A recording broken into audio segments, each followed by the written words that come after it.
कालचा बिग बॉसचा एपिसोडमध्ये सगळ्यात जास्त फोकसमध्ये कोण होतं किंवा सगळ्यात जास्त इंटरेस्ट ज्याच्यामुळे आला तो होता छोटा पुढारी म्हणजेच घनश्याम दरोडे. कालचा पूर्णपणे एपिसोड घनश्यामनं गाजवलेला आहे आणि त्यातले त्यात निकीचं आणि घनश्यामचं जे भांडण झालं आणि शेवटी ज्या प्रकारे अंकिताला त्यानं बोलला त्यावरून घनश्यामनंच कालचा एपिसोड पूर्णपणे डॉमिनंट केल्याचं चित्र दिसून आलं. आणि सोबतच काल एक नवीन विलन भेटलेला आहे बिग बॉसच्या घरात आणि तो विलन आहे धनंजय पवार म्हणजेच डीपीनं पूर्णपणे काल विलनचं काम केलेलं आहे आणि ती गोष्ट सहजपणे दिसली. आणि विशेष म्हणजे त्यांनी ज्या प्रकारे गेम खेळायचा प्रयत्न केला तो गेम पण कालच एक्सपोज पण झालेला आहे. तर नक्की कालच्या एपिसोडमध्ये काय काय झालं हेच आपण चित्रगप्पाच्या या व्हिडिओमध्ये बघणार आहोत. कालपासूनच 2-3 बिग बॉसचे प्रोमो खूप जास्त व्हायरल होत होते ज्यामध्ये निक्कीचं आणि घनश्यामचं भांडण होणार आहे तर सगळ्यांनाच माहीत झालेलं होतं. परंतु भांडणानंतर सत्याचा पंचनामा जे ट्विस्ट आणला होता बिग बॉसनं ते खूप जास्त इंटरेस्टिंग होता असं म्हणायला काहीच हरकत नाही. जेव्हा बिग बॉसचा एपिसोड सुरू झाला तेव्हा तर अतिशय बोरिंग वाटत होतं, कोणीच काही करत नव्हतं कारण भाऊच्या धक्क्यातून सगळे सावरलेले होते आणि एकदम कॅज्युअल बसलेले होते. तर सगळ्यात अगोदर धनंजय पवार म्हणजेच डीपी निकीकडे जातो आणि निकी कुकिंग करत असते. त्या दरम्यान धनंजय, अंकिता आणि अभिजित पण जातात आणि ते तिघं मिळून घनश्यामबद्दल असं सांगतात की घनश्याम जे आहे तो तुमच्याबद्दलच्या गोष्टी आम्हाला येऊन सांगतो, त्याच्यावर भरोसा ठेवू नका किंवा तो इकडचा पण नाही तिकडचा पण नाही.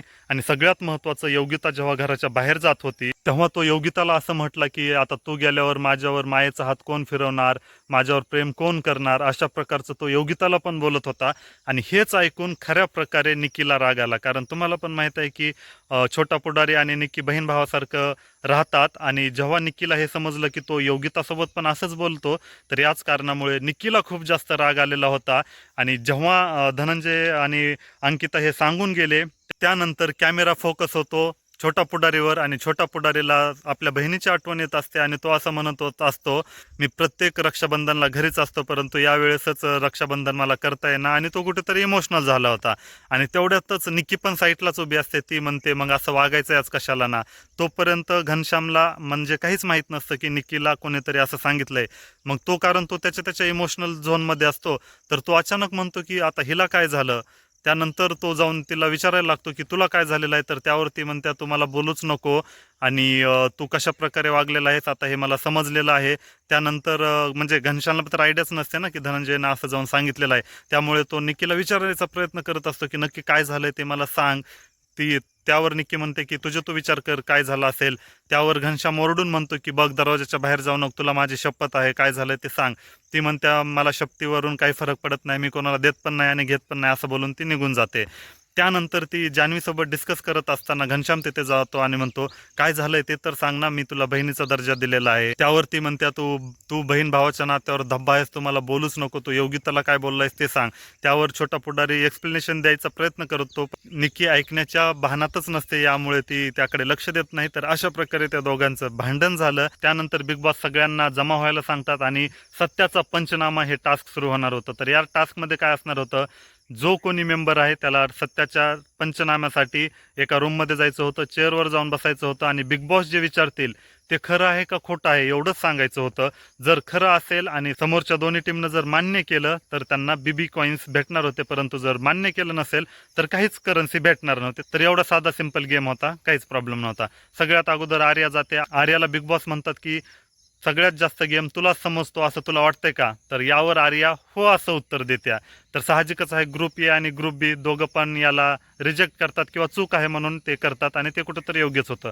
त्यानंतर कोण जातो, छोटा पुढारी. आणि छोटा पुढारीला तेच प्रश्न विचारतात ज्या प्रश्नाची सगळ्यांनाच अपेक्षा असते. छोट्या पुढारीला विचारलं जातं की घनश्याम तुम्ही दोन्ही टीमला खुश करण्यासाठी खेळता हे बरोबर आहे का. तर यावर अनएक्सपेक्टेडली घनश्याम असं उत्तर देतं की हो बिग बॉस, मी दोन्ही टीमला खुश करण्यासाठीच खेळतो. यावर निकीची टीम खुश झाली आणि आता कारण घनश्याम तसाच खेळतो.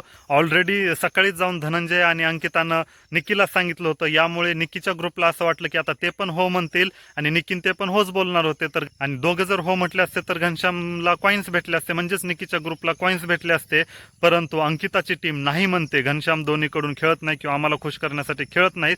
आणि यावरून घनश्याम राहिला बाजूला, ग्रुप ए आणि ग्रुप बी मध्येच कडाक्याचे भांडण लागतात. मग निक्की म्हणते मग तू सकाळी येऊन मला का सांगितलंस असं, मग तुम्ही लावालावी केली का, अशा प्रकारचं जे मी तुम्हाला सुरुवातीला बोललो होतो की आजच धनंजय यांनी निक्की आणि घनश्याममध्ये भांडणं लावले आणि आजच ते एक्सपोज झाले. म्हणजेच जेव्हा त्यांनी घनश्याम दोन्हीकडून खेळत नाही सांगितलं त्यावरूनच कितान ते एक्सपोज झाले, ही पण गोष्ट झालेली आहे. तर आतापर्यंत फक्त सत्याचा पंचनामामध्ये दोघांनाच प्रश्न विचारण्यात आलेले आहेत, अजून तर बाकीच आहेत. आजच्या एपिसोडमध्ये सगळं कळेल.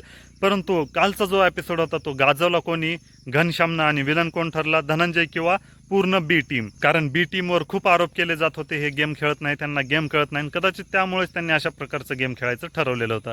तर काय वाटतं कालच्या एपिसोडवरून तुम्हाला, कोण बरोबर कोण चूक, कमेंट करून नक्की सांगा.